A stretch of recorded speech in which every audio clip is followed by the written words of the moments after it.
Hey guys, it's Santiana here with Hobbies of Man once again, and this is an episode of the Sword and Sorcery Book Club, and today we're talking about Howard Days. This is our kind of event-ending report, if you want to call it that. I don't know. I'll come up with a title for this eventually, but this is our after-action report for Howard Days, essentially.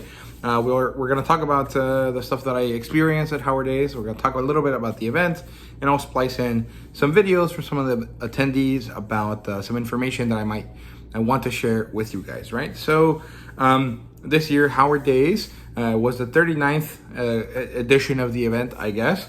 It was from June 13th to June 14th of 2025. Although technically, I guess the event actually can be considered to be longer than the 2 days that it's official for.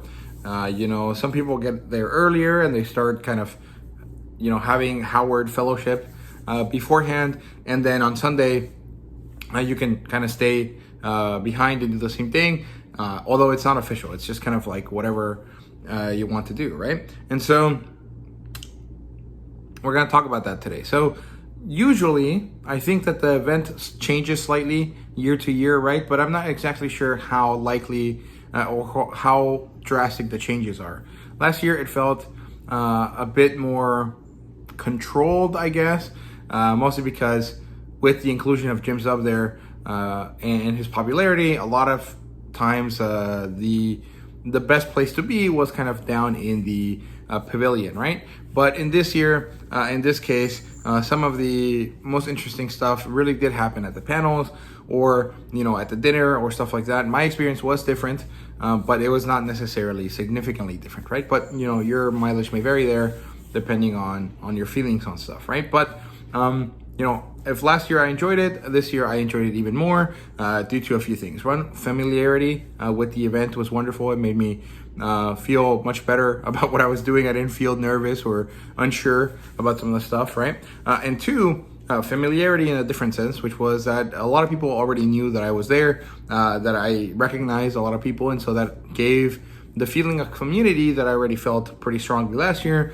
to feel a bit bigger and more wholesome and more strong. And it was so nice to feel that sort of community because even though I have a lot of friends and a lot of good interactions with people about hobbies and stuff, there's a difference between that, kind of just normal friendly conversation with your friends, as opposed to getting to meet a bunch of people that have this kind of high level of passion for a subject that you do as well, right? And so I'm not really sure what the differences are, but there is one, and you can tell and you can notice it, right? And you can feel it.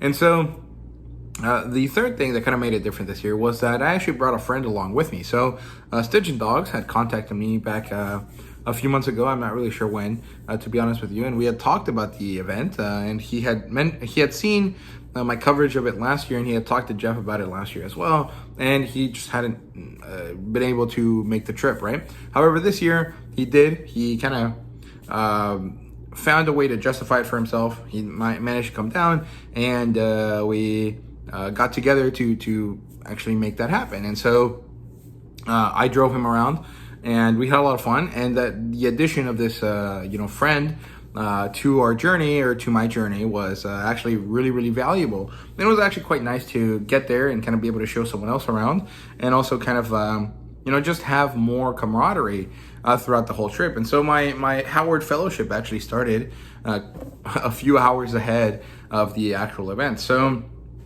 June 13th, up at 7 in the morning, or actually 6 in the morning, drive across the DFW where I live in order to get to where Stitch and Dogs was staying. And then from there, we took about an hour and 50 minutes to get to Cross Plains, Texas. And the trip was nice. It was pretty fun. It was nice to get to know him more personally. And then when we got there around the same time as Jeff was getting there. We got together real quick. We had a nice little picture taken. I think Jeff took the selfie. Here it is now.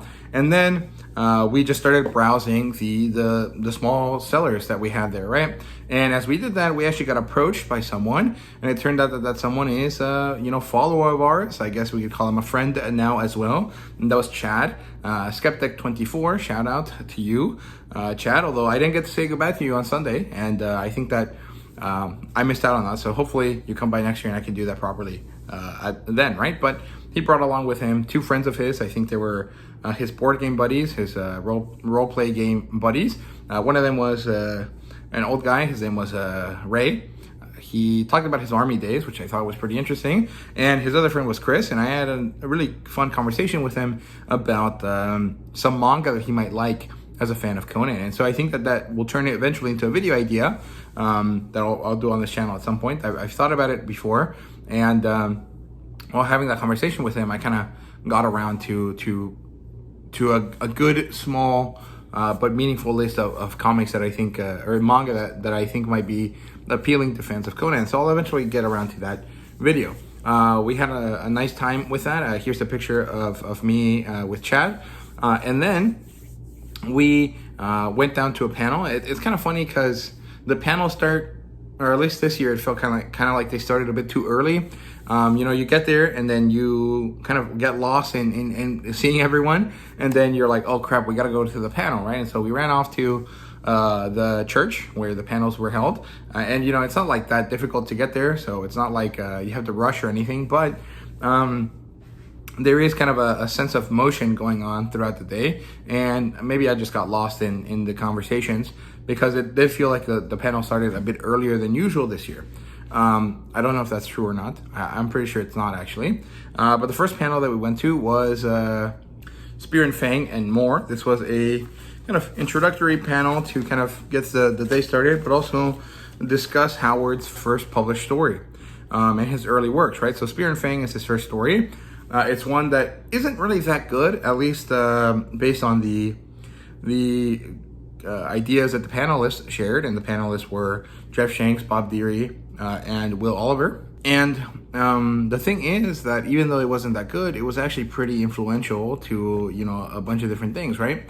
And most notably, Primal got a shout out because Spear and Fang is the name of the main characters, and it's also kind of like the basis for the show, right? It's a character that's human and a dinosaur, and the story, the original story is about cavemen, cave people, and that's what Primal is about as well. And so the panelists, like I said, were Jeff Shanks, who is the essayist and scholar for Robert E. Howard. He works directly with Titan and with Heroic Signatures.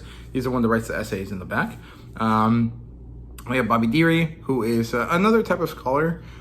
He does more kind of essay type work, but not in the same vein as Jeff. Jeff focuses more on world building, as far as I understand it. Bobby Deary is more interested in the relationships between the creators, and mostly, I think most of the time when I hear him talk, it's about Novelyn Price and Robert E. Howard and how their relationship kind of shaped some of Howard's interests, right? And Will Oliver. So I remember meeting Will last year, but I don't really have like a clear memory of anything with him. I think he was mostly hanging out with Howard Andrew Jones, who passed away recently. And I remember him being there, but this year he was kind of not quite the guest of honor, but pretty close to it. And that's because he recently released a book, and that book is The Life and Works of Robert E. Howard or something like that. I can't remember the name of it, but it is a pretty good biography from what I understand. If you watch Michael K. Vaughan, you might know the book. He's mentioned it a few times. Evan, or Stygian Dogs, bought a copy. I didn't because I haven't read the other biography that's available, which is Mark Finn's. And I also feel like there is a bit of romance lost in reading a biography of an author, especially one like Robert E. Howard, where my interest in him is kind of fostered by the event of going to Howard Days. And so if I read through both of those biographies quickly and kind of suddenly learn everything, kind of some of the appeal of going to Howard Days, which is learning about him through conversation, kind of gets lost. And maybe, if I read them, I'll kind of have a different appreciation for those things. But right now my thought process is, if I learn everything about Robert E. Howard through books, there will be a loss in the fact that I won't be able to learn it through conversation, right? And I quite like that right now. I quite like learning through conversation by going to Howard Days, and so I kind of want to keep it that way for a while. But I do want to read both of these biographies, Mark Finn's and Willard Oliver's as soon as I can, just with that other consideration in mind. So we'll see how we get around to that. That's a problem for me to figure out, right? And yeah, so Will Oliver was not necessarily the guest of honor, but he was pretty darn close to it, and I think that's because of that book, right? He recently published it. It seems to have gotten pretty good praise, and hopefully it becomes relatively successful, right? Or as successful as something about a niche author can be, right? So yeah, but actually I recorded something with Will, and I'll mention that here. I'll put it in here. So here's a 2-minute clip, I think, with Will explaining his story of himself and why he got around to reading this or writing this, right? Hi, I'm Will Oliver. I'm the author of Robert E. Howard, The Life and Times of a Texas Author, just published in April of this year. And we're at Howard Days, where I'm been selling it. The publisher is UNT Press, University of North Texas Press. I'm actually a professor of criminal justice at Sam Houston State University. So this seems a little oddball for me to be writing a biography of Robert E. Howard, but I discovered Howard when I was 11, been a lifelong fan, and about 2017 I was finishing up a biography on the police chief, considered the father of American policing, August Vollmer, and I decided at that point I wanted to write another biography. And so the person, because I was living in Texas and coming to Howard Days at that point, I decided that I wanted to write a biography of Robert E. Howard. So that's what I did. So there you go. Then we had lunch afterwards. It was pretty nice. It was a hot dog, and it was by Project Pride. So the group itself just brought over a grill, and they started making hot dogs. It's not the most glamorous stuff, but it's pretty fun. It's pretty good, and it really is that summer vibe. And then later we had another, another panel. This one was the Glenlord Symposium, and this one was actually my favorite out of all the panels that I attended this time because, I had Jeff Shanks, I had Bobby Deary, and I had Will Oliver again. But the topics that they discussed were actually quite good. So the Glenlord Symposium is supposed to be about scholarship. So Jeff did an essay about the world building, and we kind of delved a little bit into racialism, racism, the concepts that inspired Robert E. Howard, the kind of like lost continent stuff, the Graham Hancock type stuff, that sort of like alternate history type stuff that I find really interesting. And then he talked about some other stuff. I actually asked a question about if, Howard was kind of in this 1910s kind of, not quite evolution, but kind of like understanding that groups, specifically kind of like groups by country, were significantly different and had to have these different attributes. What would he think about the out of Africa theory, right? We didn't really get to discuss that topic too much, but maybe I'll ask Jeff at some point, in between the next Howard Days, because I think it's interesting. Like, how would have Robert E. Howard kind of realized, oh crap, how do I implement this? Or, how do I not implement this, right? If in the Hyborian age, somehow reality actually came, or the advance of humanity actually came from, Kush and Stygia, how would that change the way the Hyborian age was shaped, right? Because the Hyborian age kind of focuses mostly on the north to south kind of theory, right? Like the kind of Neanderthal like kind of concept. Although I think Robert E. Howard didn't think of Neanderthals as that. He thought of humans and Neanderthals as pretty separate kind of groups, right? But that idea of like the Northmen coming down south, right? And then Bobby Deary, which actually went first, he had a essay about how to read through Novelin Price's book. I can't remember the name of it. The novel is made, the book was made into a movie with Vincent D'Onofrio and Renee Zellweger, I think was her name. And that was Robert E. Howard and Novelin Price, right? But that book was made into a movie, I think next year. It's like there's an anniversary for it. And the book, the original book, which I can't remember the name of, has kind of like a few different interpretations based on whether it was completely truthful, whether it was kind of like vaguely incorrect, or whether it was, fictionalized, right? And so Bobby Deary walked us through that process. Like, if you look at it from this perspective, this is what you'll get. If you look at it from this other perspective, this is what you'll get, and so on and so forth. And I thought it was pretty interesting. It's not necessarily something that I'm super, invested in. Like, I don't really mind too much. It's not a book I'll read anytime soon. I will probably watch the movie, but I like the fact that this is possible to do for an author that's over 100 years old, that was probably not that well documented, just because no one really gave a shit about him in the time that he was alive. And his popularity has only grown since his death, right? With the development of the Conan comic book and all of the stuff that comes with it, right? And then the final one, which is actually my favorite, was Willard's. He is a criminal justice professor in Sam Houston, which is cool. I pass by the school every time I go visit my parents down in Houston. And he talked about the feelings of the normal people about the police back in the day. And he kind of gave us this interesting understanding of what, this means, right? So basically, polls for public opinion weren't really a thing until the 1960s. So how do you go further back in time to understand this ideology, right?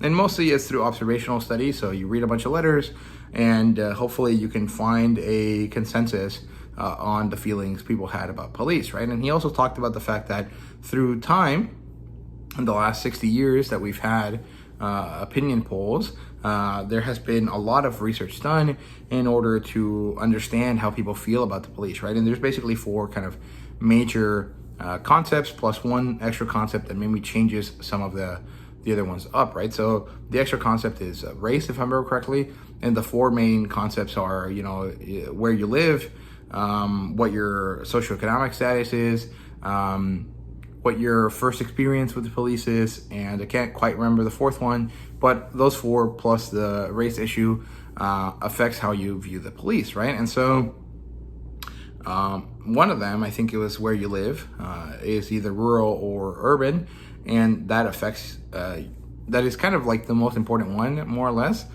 because it's kind of unclear what the actual relationship is, right? Some people that are rural really like the police. Some people that are urban really like the police. And then in other cases, people that are urban don't like the police, and people that are rural do, right? And I guess in the modern context, we'd probably be looking at the people that are rural like the police, and the people that are not rural don't like the police. It's kind of unclear, right? Apparently, the information that he got out of Robert E. Howard's letters to H.P. Lovecraft actually matches with that model, and that was really cool to see. And he explains kind of a lot of thought processes that he went through. He explains some of the quotes that Robert E. Howard and H.P. Lovecraft had about police. And it's kind of funny that it's a topic that came up relatively frequently, actually very infrequently across the whole scope, but frequently enough that we can understand their opinions on it. I think that's kind of funny that they were really talking about everything and anything that they could through their letters, and I think it's cool. And what ended up happening is that he kind of came up with this idea that yes, the way that we can analyze today still works in the past, and also that for whatever reason, H.P. Lovecraft was a kind of like a Blue Lives Matter kind of guys. He was like pro-police. They're good. They're right. Everything that they do is, for the good of society. And Robert A. Howard, was actually more of a defund the police kind of guy. He was like, no, they suck. They're kind of shitty. They treat us badly. They're too excited to get people in trouble, and they're not good for us, right? And I think that's funny. It's kind of interesting. And I like that. I think it's interesting how that works out. I think overall, I mean, it makes sense, right? Robert E. Howard would be the guy that's like, no, they suck. And that's what Conan thinks about the police, right? So, or like the guards or whatever. So it makes sense. It's just not something I would have thought of. And so that's why I liked it the most. I thought it was a great essay. It was very academic, very academically inclined. It had a lot of statistics involved in it, although Willard was sure to basically minimize most of that stuff, even though I'm sure it was very prevalent in the background, right? And then after the end of those, we saw the awards. Most of the people that got awards weren't actually there. Notable highlights were that Stygian Dogs was nominated, although he did not get to win.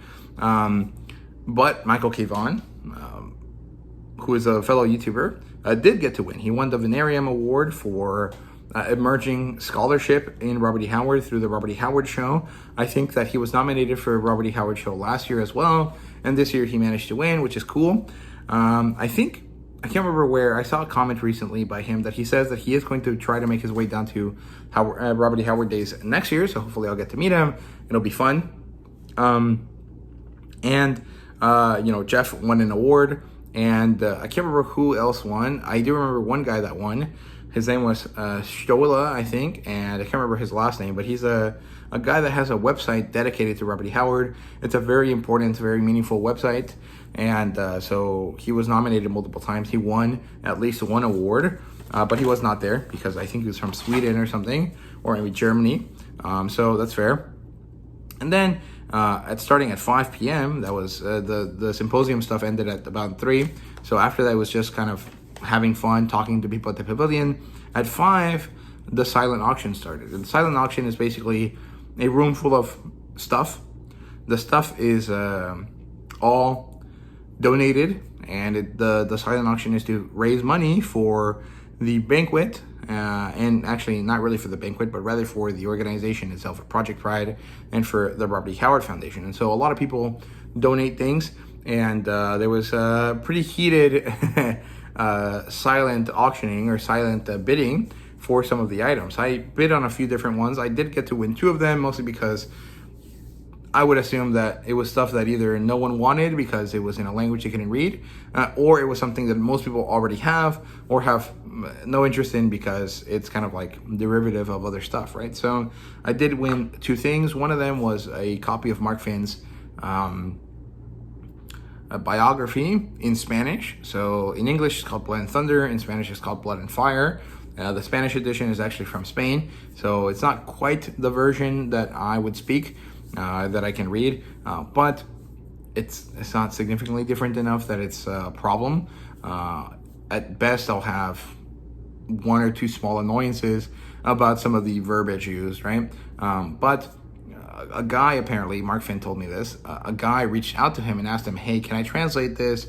They got to working on it, and then they released it. And if I remember correctly, this edition that I managed to win is published by the same group that publishes those really, really nice editions of Conan based on the Del Rey editions in Spain.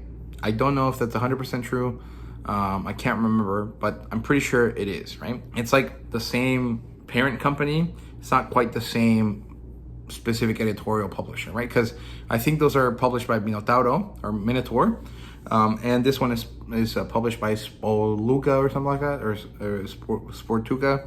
I can't remember. I don't have it with me in my hand right now, but that was good. The biography is supposed to be quite good. It's much more kind of populate, if that makes sense. Like, it's popular science or whatever the biography equivalent, popular history would be.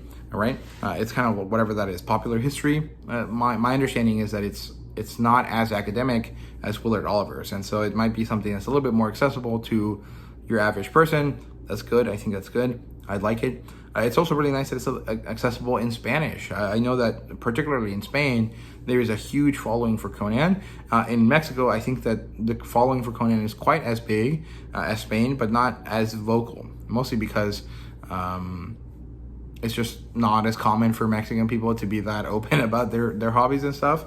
However, the Mexican population of Spanish speakers is 3 times as big as the one in Spain, which means that there's a lot more opportunities, right? And even if the percentage it might be lower in Mexico than in Spain, the actual amount of people might be higher, right? So maybe eventually Mark Finn's biography can be also given to us in Mexican Spanish. I think that'd be great, but it's not really that necessary.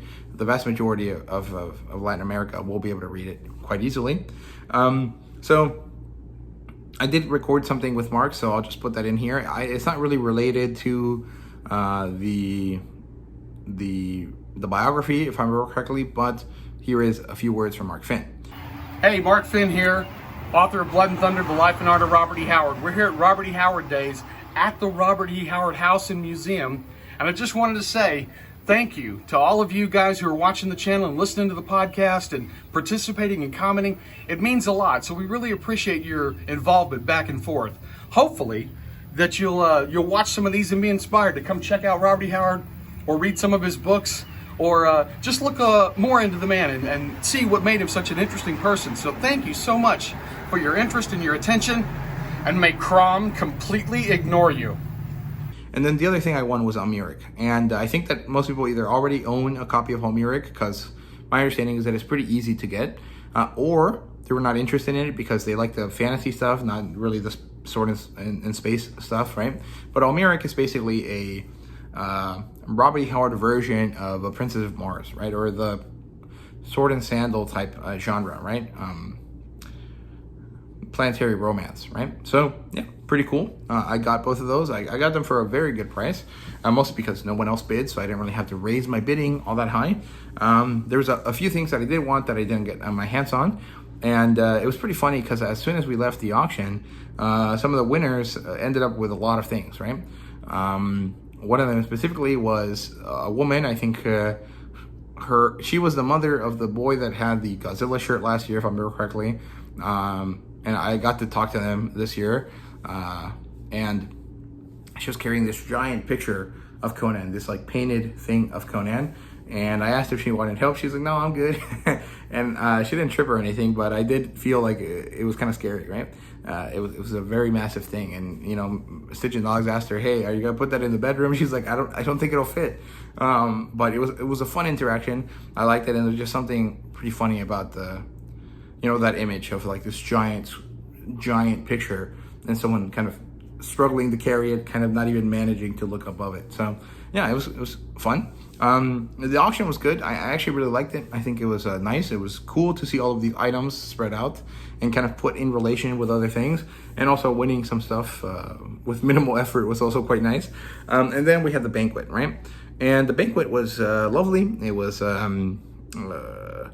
started by Arlene from Project Pride. And then we had Mark Wheatley do a speaker, kind of like a keynote speaking role. He talked about his childhood mostly and how that inspired his artwork going forward. There were some interesting stories about his youth, about how he lived in these swampy regions. He had a little dog, and he and his dog went on little adventures into the swamps and kind of got in trouble, but also found themselves kind of in this kind of primal feeling situation that later inspired him to draw and to paint and to become this great creator that focuses on those sorts of stories, right? He draws a lot of Edgar Rice Burroughs stuff. He draws a lot of Conan stuff and Robert E. Howard stuff in general. So yeah, it's great. I really enjoyed listening to that. The food was also quite nice. It was very home-style cooking, although it was made by a restaurant in the area.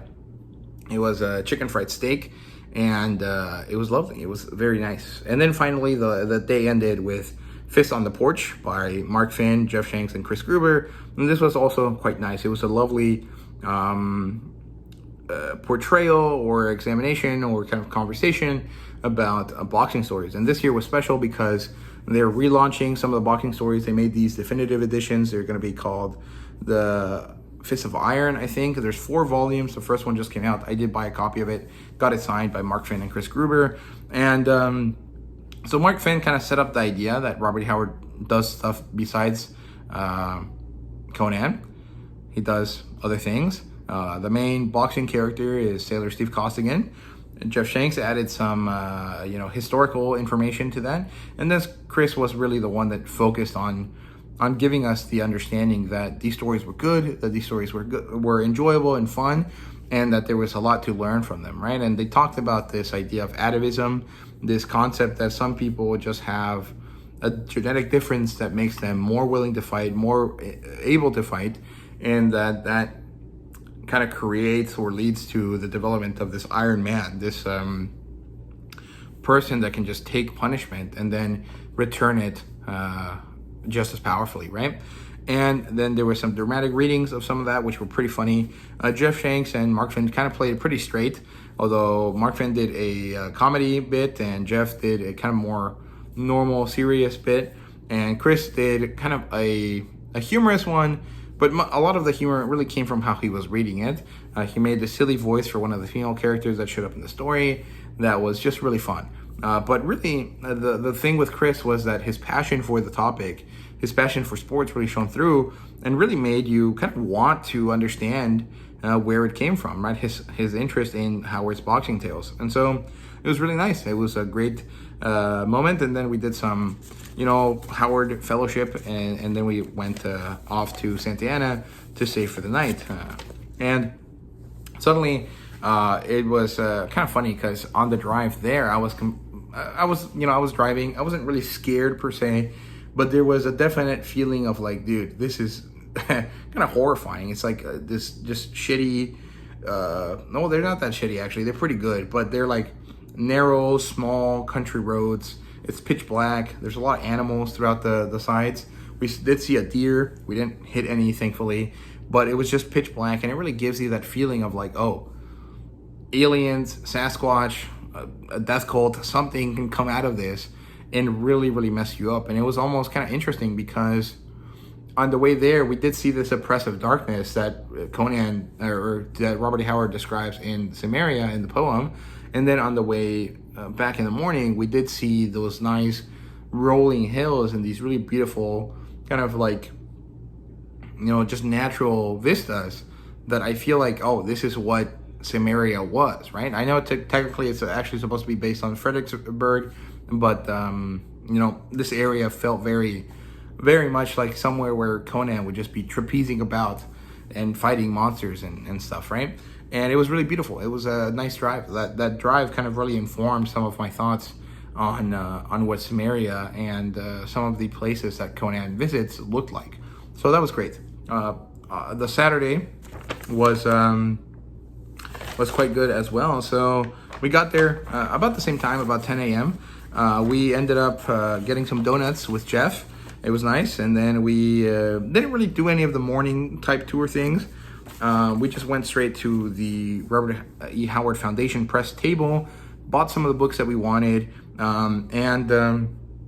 Actually, I want to insert here a video by Paul Herman, who is I don't know if he's the head of Robert E. Howard Foundation, but he's definitely one of the main guys, and he was the one that sold me some books.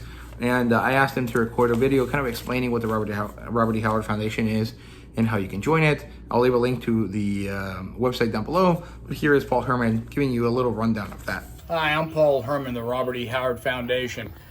We're in Cross Plains, Texas today, June 14th, 2025. This is Howard Days, where we have a 2-day celebration of all things Howard. People come in from all around the world to join us. Foundation helps pay for all this, helps pay for the sponsor, the guest of honor, and that helps pay for some of the festivities going here, as well as Project Pride, helping the local group helping pay for things. The foundation is a 501c3 charity. We'd love to have you as a member. You can go to our website, rehfoundation.org, and see the various levels we have and the benefits that come with those levels. We give out scholarships. We do things for the Howard House. It's an opportunity to do something good in the memory of Robert E. Howard. And then we rushed off to the panel. Again, it felt like they were pretty early. It was almost like, oh crap, I just got here. I just got settled in for a conversation. I got distracted and now I have to rush off to the church. So it was the Mark Wheatley hour, and it was about his artwork again. And this time there was pictures because at the dinner there weren't any. And in this case, it was more about his process as an artist. And my understanding is that a lot of artists don't really like describing their process. And a lot of times it kind of feels pretty similar, right? It's like, oh, I have an idea, I draw it, I don't really like it, so I draw it again. I don't really like it, so I draw it again. And then they just constantly go through this process of revision until it's like, okay, someone else will like it, so I'll leave it at this, right?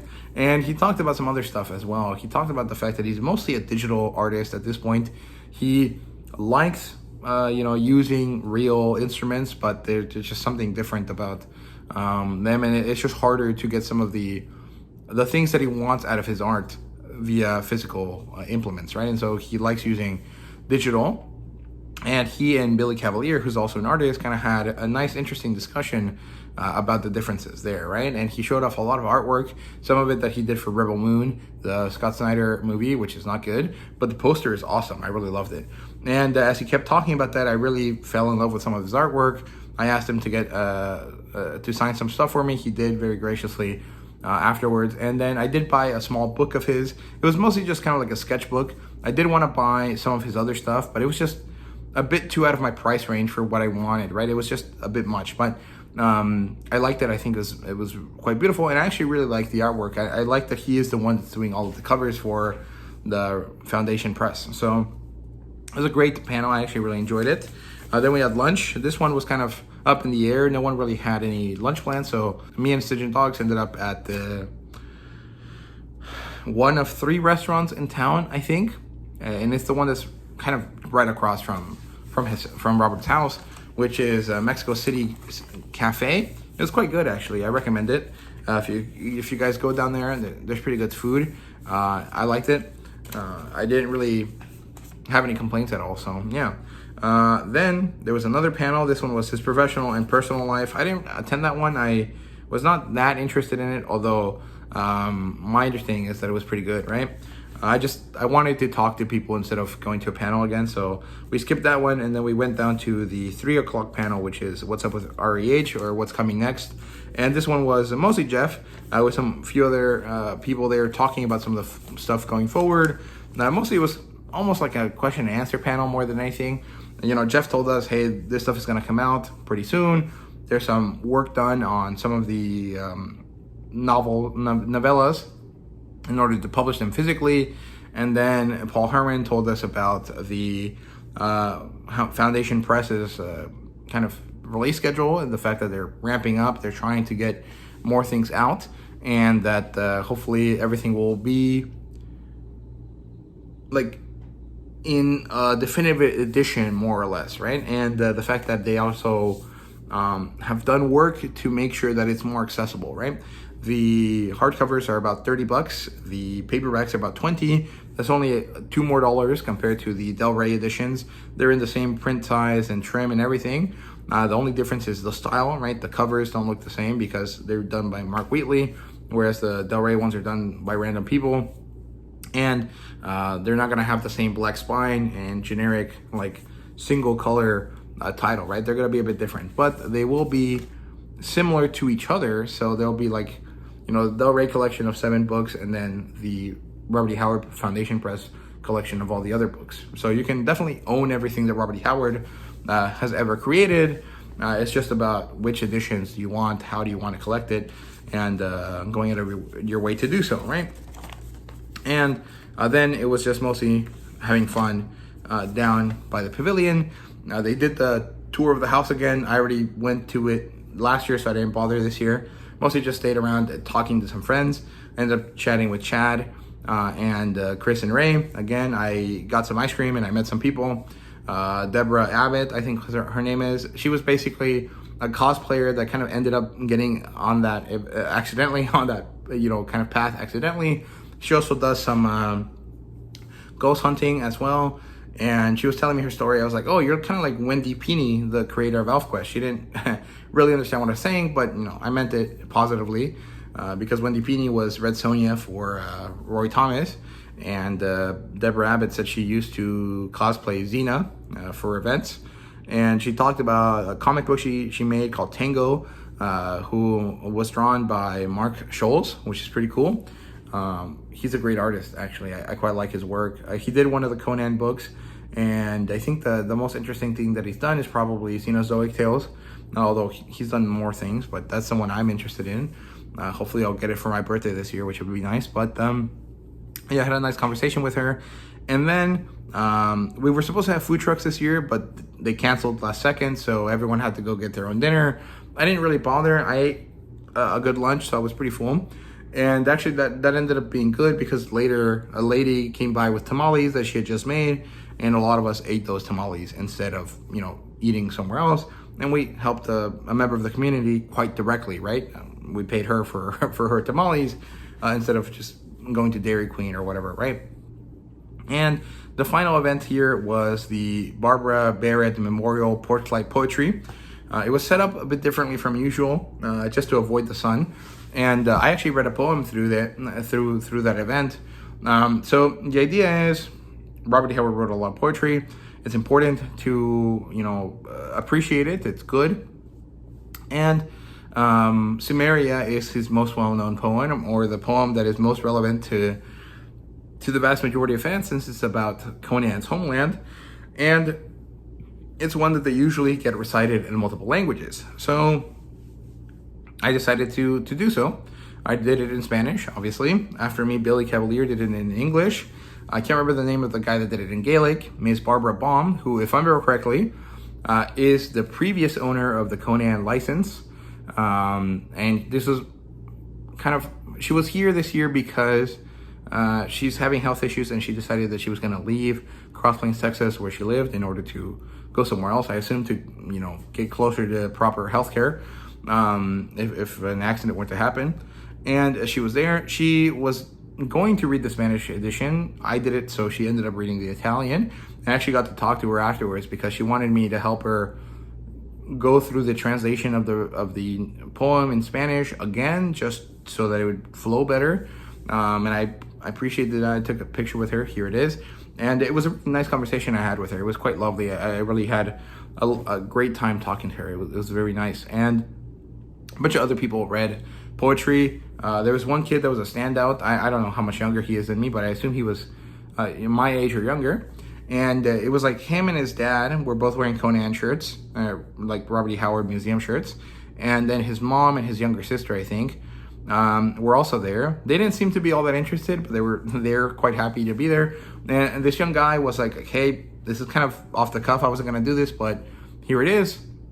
And it was great. He did a great job. I don't remember what the name of the poem was, but he knocked it out of the park. It was actually quite amazing. I really appreciate that he did that. It was wonderful. A few other people read. Stitch and Dogs read a poem. Also kind of spur of the moment. Chris Gruber read a poem. Libby read Sumerian in German, and she also recited a different poem as well.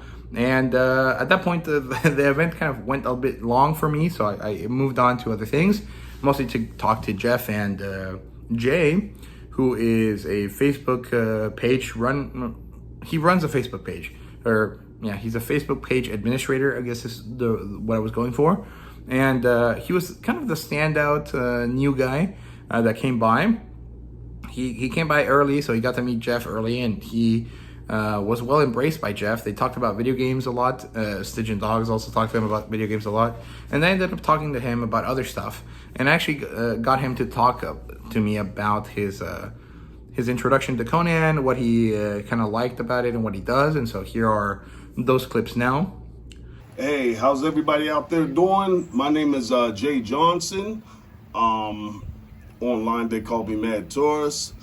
And I'm at Howard Days right now. Man, very, very phenomenal experience. And for anybody that's a Robert E. Howard fan, if you haven't made this pilgrimage, make sure that you do.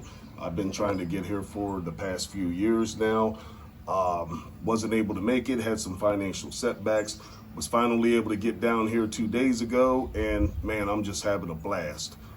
My history with REH actually comes from the mid-70s when I was a little kid. I was in the comics, and used to read a lot of, Batman, Superman, Thor, Spider-Man. Actually, the comics was what brought forth my passion for art, because I was a pretty good artist when I was in elementary school and junior high and high school and so on and so forth. But I remember being maybe 6 or 7 years old and opening up one of those Marvel Comics magazines and seeing this wild-haired guy with this big sword just gravitated to me like, wow, who is this guy? And, I just fell in love with the character instantly. I remember when I was like 9, my mom and dad had gotten me my very first Conan the Barbarian comic.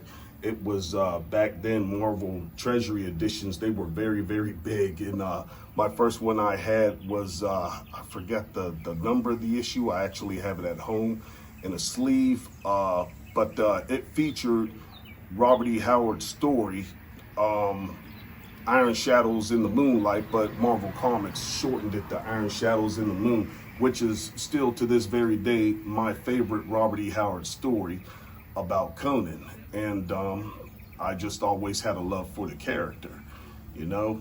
Now, when I was a kid and I started reading Conan, you know, when I was like 6 and 7 years old, you know, started learning how to read and stuff, you know, when you opened up a Marvel Comics magazine, you know, it always says Stan Lee presents, and, you know, Conan the Barbarian, you see Robert E. Howard's Passage, you know, no prince that between the years when the oceans sank Atlantis, so on and so forth. And then, you know, you'll see Roy Thomas as the author, Big John, I mean, as the writer, Big John as the artist, so on and so forth. But then at the bottom, you would see where it would say created by Robert E. Howard. So I actually thought as a kid that Robert E. Howard worked for Marvel Comics. It wasn't until, you know, the mid-90s when I was actually able to find out who the man really was. I was like, oh man, I should have wrote Roy Thomas with a Hyborian page at the back of one of them, you know, comics, and try to find out if the guy really worked for him or not. I had no idea that the man had been dead since the 30s. And these days, I'm a gamer, first and foremost. And these days, I do my best to try to keep the legacy alive and bring a much more younger audience to, you know, the legacy of Robert E. Howard through gaming. And the game that I played, that I've been playing since 2009, is Funcom's Age of Conan. And if you're a gamer and you're a lover of Conan, then if you haven't played it, I suggest you go ahead and get you a pretty good gaming PC and give it a shot and play it. You got Conan, the Age of Conan, Unchained, and then you have Funcom's Conan Exiles. That's more of a survival game, but that's how me and my group page, also I run the largest Age of Conan group page on Facebook. It's called Age of Conan Unchained. It's a private group that boasts over 6,000 members. And we do our best to go ahead and try to keep the game alive. But you know, to be here after, you know, seeing, like, I watched The Whole Wide World, the movie with Renee Zellweger and Vincent at least twice a year, but to actually be able to come here and tour the house of, you know, the greatest Pulp Fiction writer of the 20th century, man, it's just mind-blowing. I mean, even if you haven't read a Robert E. Howard yarn and, you know, you like to read, you know, go to your local public library and see if you can find some works on him, or, you know, find him online and read his material. The way his wordsmith is, it's just, it's like lightning. You know, I've read a lot of books over the years. You know, I like Tom Clancy, James Patterson, Stephen King, of course, but none of them writes like Howard. You know, so for me to make the 20+ hour drive to get here was well worth it. You know, especially, you know, with the love for his literature that I have. And man, I don't know what else to say, you know. Yeah. I feel like, you know how those kids on Christmas Eve can't wait till the next day to go ahead and open up their presents. That's how it was when I was on my way here. I was telling people back home and describing to them, I was like, well, you know how Muslims, at least once in their lifetime, they have to go ahead and they have to make a pilgrimage to Mecca. Well, this was my own personal pilgrimage, and most definitely it was worth the trip. That's pretty much it for me. And yeah, after that, it was just kind of hang out. And then for whatever reason, this year, the event felt like it ended a bit earlier than usual, at least based on what Jeff was saying, because by 11-ish, most people had left. And then by 12, we were the last ones there. We helped organize a little bit. And then me and Stitch and Dogs went back to Santiana, and we were invited over for breakfast the next day. So on Sunday, we went down to breakfast at Mexico City Cafe. Lovely time there. Had a nice breakfast. It was pretty slow going because, you know, this city is only 900 people. This town is only 900 people. And then suddenly 200, 300 extra people show up and the city kind of just falls apart a little bit. I think they just don't know how to deal with the influx of people. And also it was Sunday morning, right? So most of these people were probably at church. And the few people that weren't, that were working at the restaurant, just kind of were overwhelmed by how many people there were suddenly, right? It wasn't that much. It was like maybe 50 extra people, but that's a lot of people for one single person to deal with, right? So it's not like a problem or anything. It's just the reality is that maybe they need to hire more people just for that weekend, right? And while we were there, we met Adrian, or actually I had met him before, but we talked to Adrian because he ended up sitting next to us. And he runs Heroic Fantasy magazine, quarterly magazine, I think. I can't remember the name of it. But he gave me and Stygian Dogs a free book that kind of summarizes some of the best stories. He told us about his website. I'll leave it linked down below. And the kind of highlight for you guys is probably that Spear and Fang is a comic book that is being serialized there. It's almost done, but the story was turned into a comic book through the magazine. You can read it for free. It's just on the website. Go to the comic page, and then from there you should be able to access it. It looks pretty fun. It looked pretty good, so read that for sure, and subscribe to the magazine. And then we left the cafe, and we headed off to Robert E. Howard's grave. So here's a picture of that. And that was kind of the last bit there. We got to meet some other guys. I think one of them I met last year. Their names were Kyle and James, if I remember correctly. They were board game creators. They were quite close friends. We had some Howard Fellowship with them for a bit. I and Stygian Dogs took the time to call our dads for Father's Day, which maybe is not the best thing to do from a cemetery, but it was just kind of the right moment since we were about to hit the road. And we got to interact with Jay a little bit more there at the end, and then we headed back to Dallas. And we actually ended up engaging in friendship and fellowship for longer, actually, all through Sunday and then most of Monday before he went back to Canada. But it was great. I took him to Buc-ee's. We went to Cane's. We didn't eat any barbecue, which maybe next year we'll eat some barbecue. But also took him to the Whataburger, Half Price Books. Kind of hit all of the like Dallas exclusive highlights. He went to the Stockyards by himself a different day. So overall, it was a great moment. I know that maybe it doesn't sound that exciting based on how I'm explaining it, but it was lovely. It was great. I really loved it. I was feeling like on a high the whole weekend. It was really lovely, just enjoyable, and so I don't know. There's something special about it. It's just the sense of community and belonging, and just cool, like understanding that everyone there is also into the stuff that you're into, and that you're completely different, right? Like there's engineers and people that work for the government, and archaeologists and historians and criminal justice people and people that own movie theaters and all sorts of stuff, right? And yet, while we're all there, that doesn't matter. It's all about our interest in Robert E. Howard, our interest in Conan and Solomon Kane and El Borak, and all of these characters, and all of our appreciation for this young man that ended his life prematurely, who somehow has a body of work that is so compelling and so interesting and brings so many people together, right? And so I recommend that everyone make the pilgrimage down there at least once, right? I don't necessarily like that terminology because it implies a sort of religiosity, and I'm not a fan of religion, but everyone should go down there at some point. Everyone should make their way to Cross Plains, if nothing else, to enjoy the sense of community that comes with what I just described, this idea that everyone there is interested in stuff that you are also interested in, right? So there you go. That's my after action report for Howard Days. It was lovely to see everyone that I saw last year. Again, thank you guys for being so open with me, and it was nice to meet a lot of people. It seemed like a lot of new people showed up, and hopefully I contributed to that at least a little bit with my reporting on Howard Days. Hey guys, it's Jeff Shanks here at the Robert E. Howard House. We're here for Howard Days 2025. We're kind of at the end of the weekend. We're all a little tired and brain dead, to be honest, but man, it's been a great time. We have had a blast this weekend.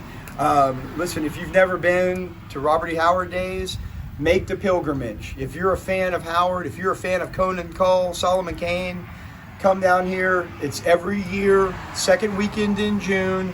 Come to Cross Plains, hang out with us. It's not like a regular con. There's nothing like this. It's a family reunion.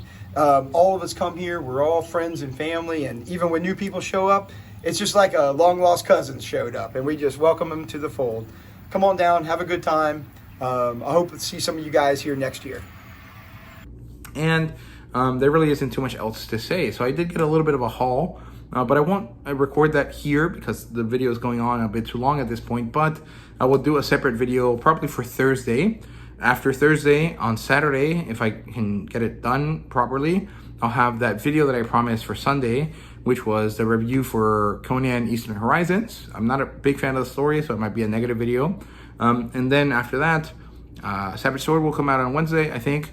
And then after that, we shall have some Solomon Kane, because I finally got my copies of it. So yeah, thank you guys very much for watching. I hope you guys enjoyed. I hope you guys enjoyed Howard Days. If you made it down there, let me know what your favorite part of it was, if you were.